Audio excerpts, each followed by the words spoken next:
Welcome to the Bear Talk, your go-to Chicago Bears podcast, where a father and son break down all things Bears, from Soldier Field to Sunday showdowns. I'm your host, Dylan Weaver, and as always, joined here with my dad. You know, Dad, the Cardiac Bears, I think that's their new name. Taking years off my life, game by game, but at the end, they always want it to be close just so they can pull it out and win a game. But man, oh man, a win's a win. I think that's been the message, that we've been living by. It doesn't matter how you win. At the end of the day, it counts as a win in the win column. The Bears move on to 7-3. Cairo Santos redeems himself after missing a field goal early in that game. Hits the game winner. At first, looks like it's completely going to miss left again, like his other miss, but stays in there, goes through the uprights.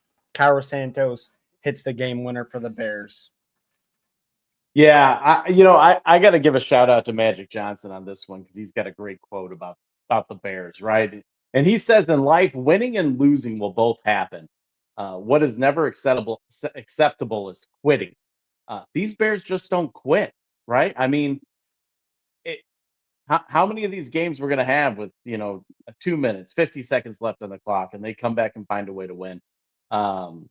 Truly excited to have a 7-3 Bears team. Obviously, we got the night game tonight to see what happens. The Giants couldn't take care of business with the Packers, but they're winning. They're obviously winning. The part that gets me throughout this whole game, Cairo obviously has a good game, right? I mean, he scores 16 points, right? I believe 4 field goals. Obviously, the game winner to bring home the victory. Special teams this game came back. They had a really good game. Gave a lot of not short fields, but long fields. Was stopping the kickoff returns, the punt returns, and obviously Duvernay on that last one, took it. He probably saved the game the way he ran that ball back. Thank goodness he did what he did. And then the defense. The defense had another great game. Unfortunately, Caleb came up a little short.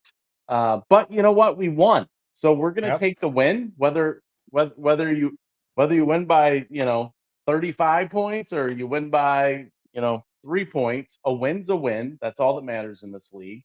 Because at the end of the day, they don't say, "Hey, you won by 52 points, and that makes your record better." That's not what it's about. It's just your record is your record. And obviously, as we get closer and closer to some of these crucial games, we'll find out about the playoff picture, which I'm sure you're going to talk about. But all that matters is you win, right? Yep. Points matter in this league. And Caleb, Ben Johnson, that offense, the defense, special teams, all 3 phases figured it out. I hate that we had to rely on a kicker. But at the end of the day, we win. So I'm excited. I mean, Bears victory Monday is going to be sweet again. I'd rather have a victory Monday because our kicker kicked than be depressed because we lost. Because we threw for 400 yards and 4 touchdowns, but somehow we didn't come up with the win. So we'll take it. I mean, I'm excited. Yeah, I mean, and I think now that I've put it into perspective a little bit too, early in the season, the defense was keeping us in games so the offense can reestablish. The past couple games, the offense has been winning the games despite the defense not playing good. And then, like you said, this week, the defense and special teams keeping the Bears in a game where the offense wasn't playing their best. So there's definitely been a healthy balance of when one unit is struggling, the other unit kind of steps up. It's definitely been cool to see. Now we just need all units to click at one time. But like you said, if you can get by with games like this and win them, even though, all units aren't playing the best, it's like Ben Johnson says, the best football is going to be played in December and January. And if that's true and we can get all units humming come that time, that's going to be massive for the Bears. Because right now they're winning when every game there's been a unit that has played not good. And it's been a very healthy balance when you really think about it. As far as when one unit's struggling, the other one steps up. Like you said, the defense had a really good day. Honestly, a great day for the most part. Almost had flashbacks to week 1 of the 4th quarter of them letting off the brakes. But when you hold a team to 17 points, that's a Bears defensive victory in my book.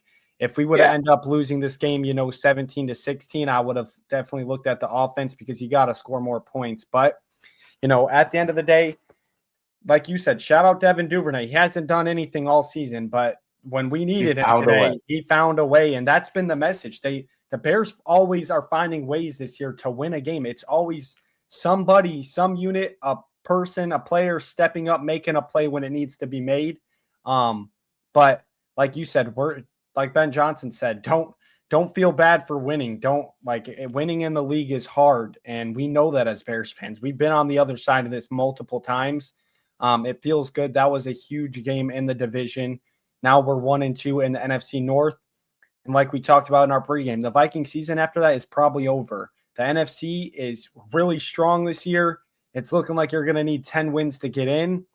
The Vikings will need to win 6 of their last 7. And they play Green Bay twice. They play Detroit again and the Seahawks. Just right off the top of my head, looking at that, that probably is the end of their season. I will say JJ McCarthy too. He kind of does a little bit of the Caleb. He comes to life when he needs to. The very last second. Yeah, it's like we saw it week 1, and then we saw it here again today. Luckily, the Bears were able to come out on the other side. And it's like I said, when we're watching the game, I'm like, obviously we're mad they scored, but I did tell you, I'm like, that's good. They scored way too fast. We had 3 timeouts with 50 seconds.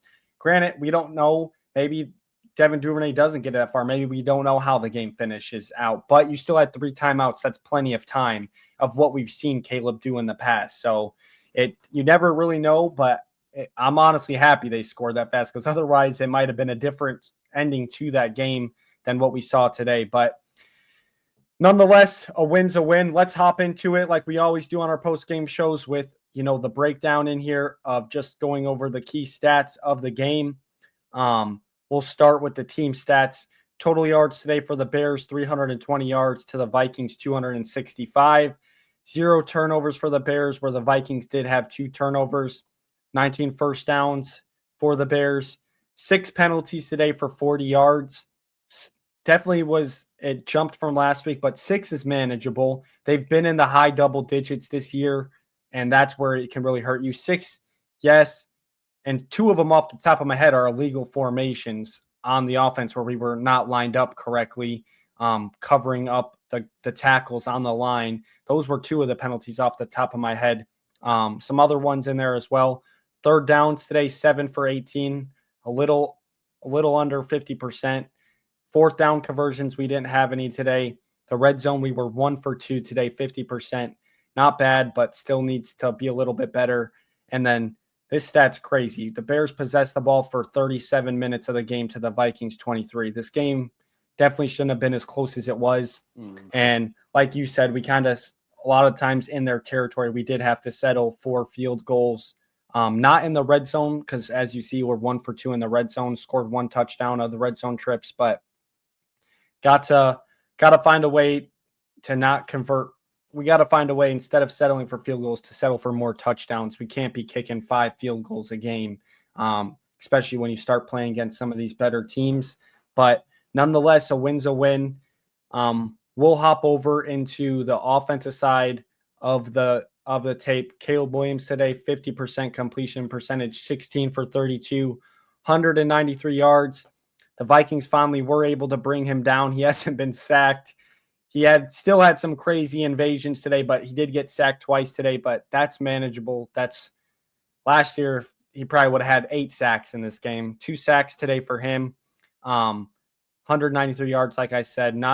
The completion percentage is not great, and it's been a reoccurring theme of this season. We've talked about it.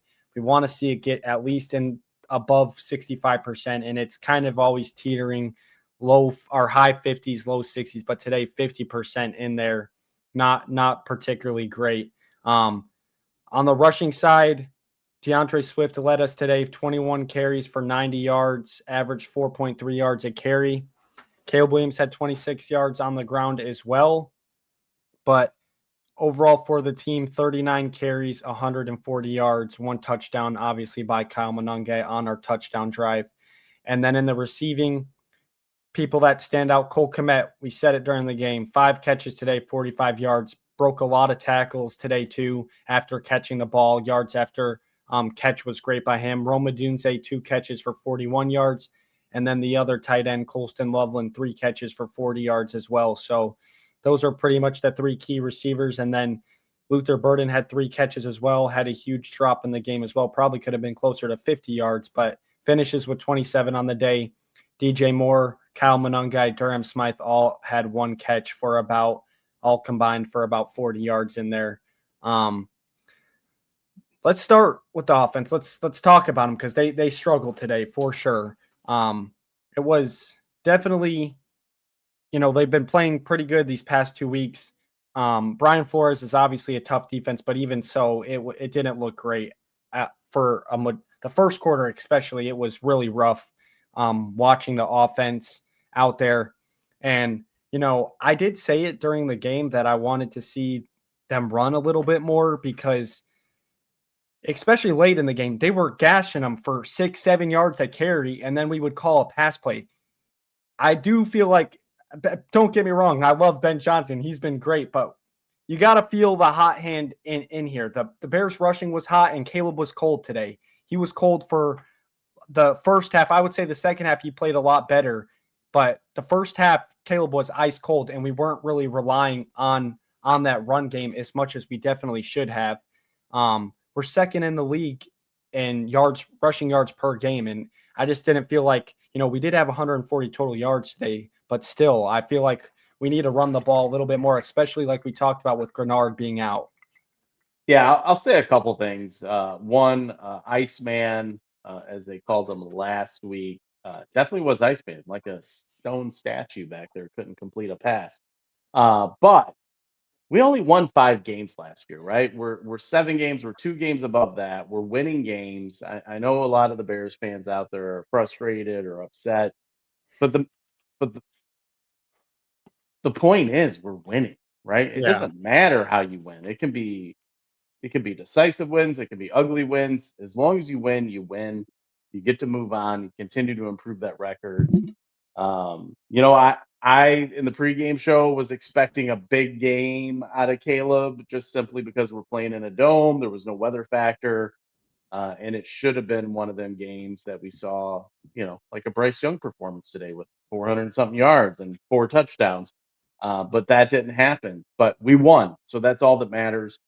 So I will not provide any criticism today to any part of the Bears because we are 2 games better than we were last year, and a win is a win, and it feels so much better to be winning than it does to, after the game's over, throw the remote, be upset about it, and hate the world for the next week until they play again, with no hope that they're going to win the following week. And at least this team, all in, all together, they're still providing hope that they can pull it off, regardless if one part of the team is, deficient.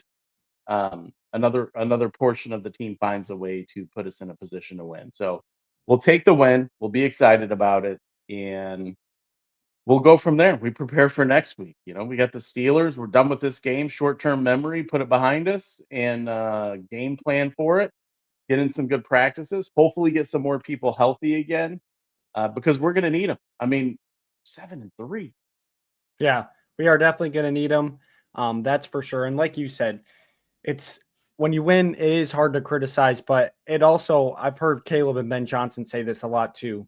When you win a game and still play poorly, it's a lot easier to make corrections, make changes or adjustments, and go over the stuff that didn't go correctly when you win the game, because you're a lot more open to receiving criticism and, coaching, expertise and ways to go about things differently when you win. If you lose, that's where it can get hard. Sometimes you're losing, and then also you're making coaching adjustments and going over what went wrong. But with a win, it's a lot easier, and the offense should be open to that. They were coming off 2 great games where the offense was carrying this team to victories, and now the offense had a bad day and the defense carried them. So now it's time for the offense to respond. And I think we said that many times too on the post game. Whatever unit or whatever problems happen in the prior game, the next game, it seems like it gets fixed, whatever side it is. Like this week, we saw the defense respond. We've been hard on special teams. The special teams showed up today outside of Cairo's one miss. But other than that, still 4 for 5 on field goals, 80%. So the offense is going to. I do want to bring up one thing because I was thinking about it a lot after the game, even though we won. And there's a lot of parallels to that 2018 season. Don't shake your head. There's a lot of parallels where Cody Parkey, if you remember, missing field goals, and we kept holding him on, saying and we're we going to kept be all saying, right. Yeah. fire him, fire him, fire him. You got to get rid of him. Don't go on with that. Nagy, held on to him. And we get to that first playoff game. We get the double doink because we have to rely on the kicker. Trubisky wasn't it. I just hope that's not the case this year. I hope that offense figures it out and those 4 field goals turn into 4 touchdowns. Because ultimately, that's what. Anytime you're getting a field goal, it should have been a touchdown, right? That just means you came up short. Well, I would hold back on that. Anything 40 yards out, I would agree. But the 30 yards and in, I agree. They should probably be turned into touchdowns because you're right at the red zone, or you're in the red zone, or you're right outside. But like I said today, we were 1 for 2. So three of those field goals that Cairo attempted today, they were deep. They were 45. Right. That yards. just means your quarterback didn't get you into the red zone. I mean, it's a lot of things, but yeah, I agree. No, that's what it means. It's exactly what it either means. Your quarterback didn't do it, your receiver didn't catch the ball, or your running back didn't get the yards. That's what it means. Anytime exactly, but you right there are pinning it all on the quarterback, and that's where I would push back. I mean, he is the leader, right? He's the leader of the I team. get it. I 100% hear you, but with your answer right there, you said no, it's the quarterback. No, it's a lot of people too. It's him. But it is what it is. Too. Yeah, it is. It is all of them. Don't get cute. Don't put Tyson Bagent out there when you're in a struggling game. I don't even understand that. I had to go off the rails for a second. It's all right. I mean, like you said, the Bears won. It better not be a Cody Parkey double doink at the end of the season. We're in the playoff game, and we're relying on Cairo after he's already made 5 field goals, and we're saying, please get us to 6-1, and he shanks it left. I just pray to God this is not how the season ends. Yeah, I definitely agree for sure. But if the only other thing I too want to bring up before the offense before we move on is the drops. It's 2 weeks in a row now we've seen drops that are balls hitting people right in the chest. They need to get cleaned up, and they need to get cleaned up fast because, like I said, those can come and break you. And we saw it on Minnesota as well. They had a bunch of drops in there as well where they were dropping balls. So need to see the receivers get on those jugs machines and start catching with their hands too. A lot of these drops, they're trying to body catch the ball. And I get it. Caleb is slinging missiles at you, but you got to catch with your hands. There's certain times to catch with your body, but a lot of these times they're catching with their body and there's no one on them. You need to be catching with your hands first, not your body. That is wide receiver 101, and it seems like the main cause of a lot of these drops and not looking balls completely in. So that's the last thing I'll say about the offense as well. But nope, I got one other thing to say. Okay. Before anyone out there says, oh, the Bears are playing easy teams, look at the record that they're going against. Remember when we started the season, they had one of the toughest schedules out there. It's not our fault those other teams didn't live up to their potential, and the Bears are. So just want to get that off my chest. Yep, I agree. It's all hindsight now. And guess what? The Bears don't get to make their schedule. The NFL makes their schedule. And yeah, we did finish 4th place in the division last year, which means you play those out of conference games. You do play the 4th place teams. But guess what? The Packers schedule, we play the same schedule as the Packers, except 3 other games. We play 3 different opponents. Other than that, all 14 opponents, we play the same opponents they do. So if you want to hit us with that bull crap, then hit it to the Packers too, because guess what? At the end of the day, you don't complain for winning. Ben Johnson says it. You go play the games you play, and when you win, you win. Doesn't matter good, bad, ugly, coming out, scraping your teeth. A win's a win, and at the end of the day, that's what gets you into the playoffs. It doesn't matter what else happened in between the game. At the end of the day, just like everyone says, like you say, winning cures all. But on top of that, your job at the end of the day is to go win a game. And if you win, it's 1-0 in the stat column. It's not, 1-0 with asterisks. Oh, the offense played terrible. It's a win, and we're going to leave it at that. But let's hop into the defense. These guys played their butts off today. They had a very good day. And I'll just kind of run through it too. The rushing, which was doing good for the majority of the game, but the Vikings 22 rushes today for 115 yards. I thought for 3/4 of the game, the run defense for the Bears was amazing until that fourth quarter. Like we saw week 1, they started to heat up, probably got them over that 100-yard hump. But other than that, the Bears rush defense was pretty much shutting them down. J.J. McCarthy, 16 for 32 for 150 yards, 1 touchdown, 2 interceptions. But when it comes to this defense, Noah Sewell coming in today, leading the team in tackles. That's what you like to see with TJ Edwards being out. 10 total tackles for Noah Sewell. Just being around the football at the right time. Tremaine Edmunds right behind him with 9. He also had a big pass deflection in there and a QB hit. When it comes to the 2 people on defense who played their butts off today, Kevin Byard now is the solo leader in interceptions in the NFL with 5. He had another interception today. And then also Nashon Wright, right before halftime.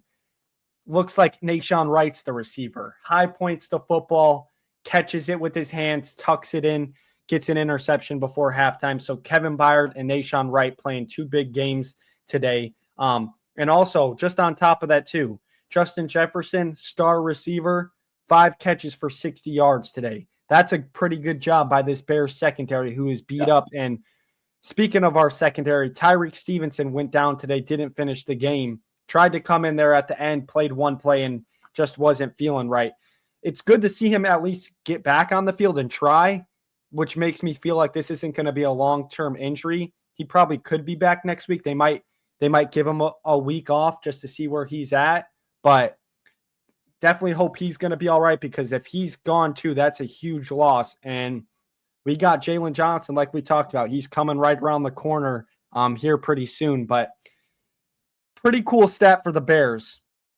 Number 1 in interceptions in the NFL, Kevin Byard at 5. Number 2 in the NFL, Tremaine Edmunds with 4. You know who's also tied with Tremaine Edmunds with 4? Nashon Wright also has 4. So 3 Bears players are the 3 highest interception leaders in the NFL, leading the NFL.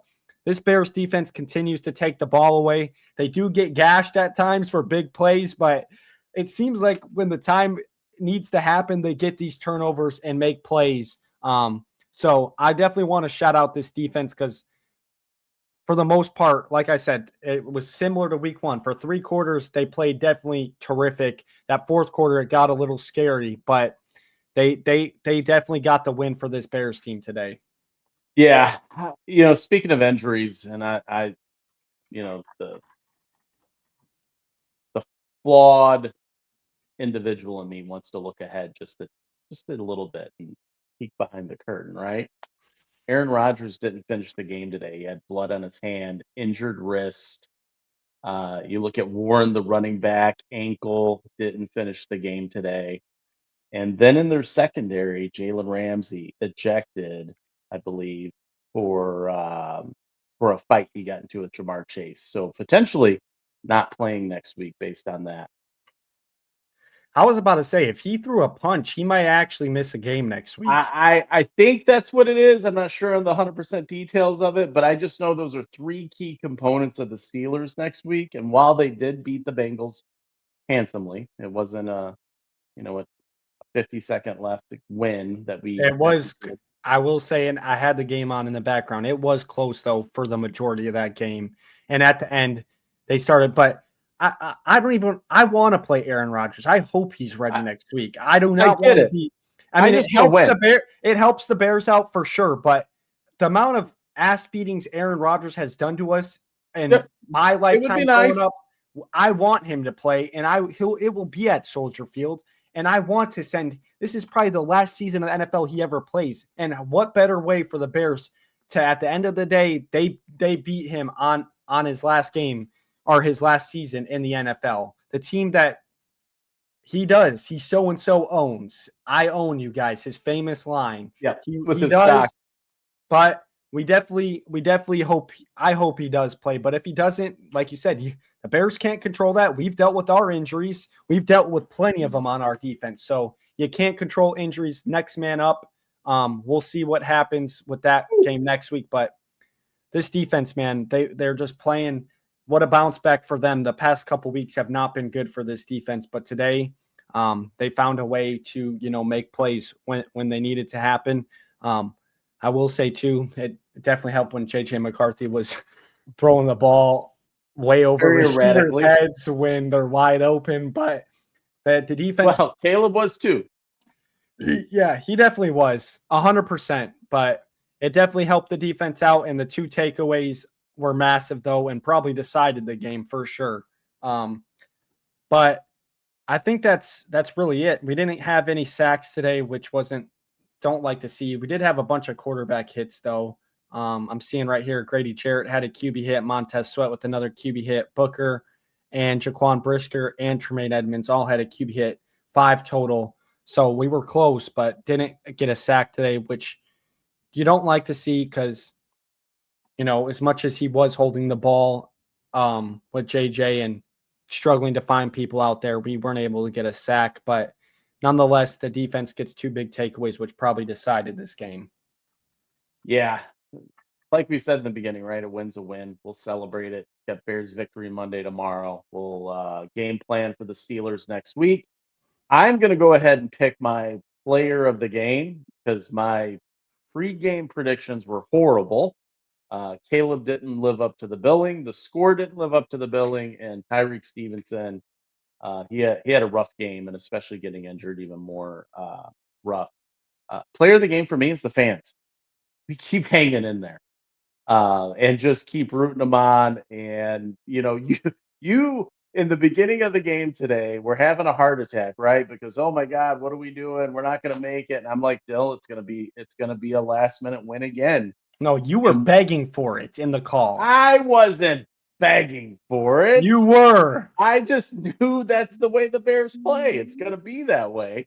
And what happened? 50 seconds left, and we go down and we kick a field goal and we win. So the fans, all you fans out there, give yourself a pat on the back if you're by yourself, or high five your significant other or whoever you watch the game with, whether that's your son, your daughter, your wife, and just say, Lordy mercy, we're in it again. We're 7-3, top of the division until tonight's game. We'll see what happens with the Lions. That would be amazing if the Eagles do beat the Lions, though, and we are number 1 in the division come tomorrow morning. Yeah, it would definitely be sweet for sure. Since you're going to give your MVPs to the fans, which the fans definitely deserve it because holy smokes, I say it every game after in the post-game show that it just feels like I'm taking years off my life watching this team, which it's probably true. My heart races at, a mile a minute. It gets crazy at times. I'm cussing. I want to break stuff, but at the end of the day, you win, and then it makes it all feel better. It's like an instant weight lifted off your shoulders. But I'll do the MVPs for the offense. My 2 offensive MVPs are going to Cole Kmet and Colston Loveland, the tight ends today. Both of them, when the ball was thrown to them, they were making the catches. They were also good yards after catch. That drive we had to get a field goal before the game-winning field goal. It was a 3rd and 13, and Colston Loveland runs over 2 people short of the sticks to get the first down on 3rd and 13. And then, like we said, I just think Cole Kmet, he's kind of not had a lot of catches this season, embracing more of that blocking role for the tight end. But today, his number was called in a lot of different plays, and he caught the ball. And not only did he catch it, he was running people over every time he caught that ball and getting the dirty yards afterwards. So I'm giving the offensive MVP to Cole Kmet and Colston Loveland. And I'll also give a special, I feel like this guy deserves an MVP as well, Devin Duvernay, for getting us in the field position at the end of the game with that big 50-something yard return. That was massive, and he definitely deserves an MVP of this game. And for the defense, I'm gonna go with Kevin Byard. The back there, you could say Nashon Wright as well. Really, you know what? Actually, I am gonna go Nashon Wright. I'm gonna give it to Nashon Wright for two reasons. One, the interception obviously was massive right before halftime, and two, him and Tyreek were both on Justin Jefferson today. And once again, just like week 2, he had 47 yards today, 60 yards. When you hold a receiver like that to 60 yards and only 5 catches, you're doing something right. And especially for Nashon Wright, who was going to be a depth piece to this defense until Jalen Johnson got hurt. He's off and on too. Him and Tyreek both, they have off and on games, but when they're on, they're on. And Nashon Wright is going to be my defensive MVP today. I think he definitely deserved one today. Yeah, I agree with you. But again, I go back to the fans. The fans are they're going through a lot this season. A lot. I mean, for 4 quarters, you got to hang in there and keep rooting on. And I think too, the Boo Birds will come out this weekend, Caleb. It's all right. Don't be surprised. But the fans are hanging in there. The fans are really, I think, the fifth man, as I believe they call it, right? Or the 12th man for this team. And we'll see what happens. It's going to be an exciting week of game planning and see exactly what happens. A little update on Jalen Johnson, I'm sure, as we get to the back half of the week. And then obviously we'll keep an eye out on the injury report for the Steelers, because that could be very, very interesting. Yeah. And I mean, if you look at it too, I was just looking at too, not giving sympathy to the offense. And I agree, Caleb is going to probably he's going to get some of the people jumping back on the other side like they do week to week, but it's all right. You won the game. It is what it is. He already doesn't, he listens to the haters, but he takes mental notes and he's aware of that. But when you look at it too, last week, the Ravens had to settle for 4 field goals as well in that game. Granted, they had one more touchdown than us, but it was pretty much the same score. Lamar Jackson, 2-time MVP, he had 170 yards last week. So this Vikings defense, it is a good defense. And I think Caleb and Ben did stress it, all week, that Brian Flores is probably one of the best defensive coordinators in the league. He has so many exotic looks. You don't know what's coming every play, but it's definitely got to be it's definitely has to be better for this Bears offense going forward. But like you said, the main message, we've said it 100 times on the show, it feels like a win's a win. No complaining when you win. Move on to the next week, correct what you need to correct, and get ready to defend home turf against the Steelers. Yeah, absolutely. Abso-freaking-lutely. And again, it was an amazing day watching the game with you, with the advancements in technology. It's always fun. And you know what? Max was looking down us on this one, I think. Yeah. Good old Maxie boy. That one was definitely for Max. It felt good. And like we talked about in our pregame show, you definitely it was a rough week for our family, and this was definitely a good way to top it off with another Bears victory. Now we're on a 3-game winning streak, looking to make it we're to go 7-1. I know, since week 3. It's crazy. Yeah. It really is. And we said it 100 times, but if we finish business like we should have week 1, we really are looking at that first seed in the NFC, and it is crazy to think about, but nonetheless, we're right where we want to be. Like, you couldn't ask for a better spot with year 1 with Ben Johnson. The Lions lose tonight. The Bears are solo dolo up in first place in the NFC North. And then everyone's playing catch up to us. You take care of your business, and it doesn't matter what the other teams do because you're taking care of your business. And, you do say it. I don't think it's going to happen, but 14-3, it's still alive. It is still alive. And I know you're starting, the idea is starting to trickle in the back of your head right now, like a little bitty worm just kind of drilling in there. I think more people are getting on the 14-3 train. You look at that schedule, it's doable.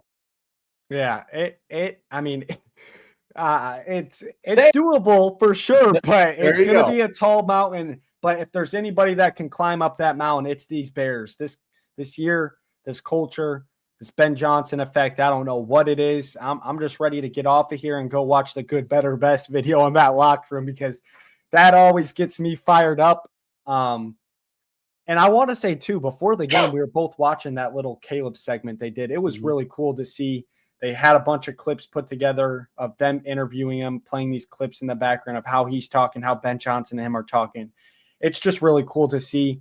He had a very rough rookie year with, a bunch of different coaching staff reasons. It all looked like, oh, it doesn't matter. Because we said it. If Caleb Williams didn't work, the Bears might never get a quarterback that works because it's just doom and gloom when quarterbacks come here. But you could hear in Caleb's voice the belief and wanting to be a part of the change. You could really hear it in his voice in that pregame before the game actually kicked off. It was really cool to see. Yeah, absolutely. Just get me a 400-yard game with 5 touchdowns, and I think everyone will be happy. Yeah, I mean, they do that, week 1 of the playoffs, round 1. I think that Chicago would burn down that night because, I mean, this man, he's definitely, a good quarterback to play for. And one quick note I do want to say, too, before we get out of here, I do want to give Caleb credit. The Fox crew was trying to interview Caleb after the game, and Caleb brought Cairo Santos into the interview with him and said, this isn't about me. This is about this guy right here. He's the reason we won this game. He faced some adversity early in the game when he missed a field goal when it really didn't look like it was going to matter, but we ended up needing him late in the game, and he hit the game winner. He gave all the praise to Cairo, and he brought him in the interview. So that is what you want to see from a leader, from your captain. And Cairo even acknowledged it too. He wanted to hit the field goal for Caleb more than anything because the way he's been leading this team. So you do love to see that. It is just a kicker, but at the end of the day, if he's doing that, what do you think the other players are doing? They're rallying behind this guy. It's a full team bought in effort, and we just have not seen this in so long with the Bears team. I don't think – I mean, I've seen it definitely in those love areas, but not like this, I don't think. No one was rallying behind Cutler. Yeah, I mean, it's definitely crazy, but we'll leave it on that note. I don't know if you got anything you want to add here before we hop out, but it's a Bears victory nonetheless. As always, like, comment, subscribe. All of our social medias are down in the description below. Make sure to follow us on there and stay up to date. Another Bears victory. Next week, we'll have you with the pregame show as the Bears defend their home turf against the Steelers, and hopefully Aaron Rodgers is playing in that game because I want to send him packing on his last year in the NFL. But that will do it for this show. We will catch you next week. But for now, Bear down.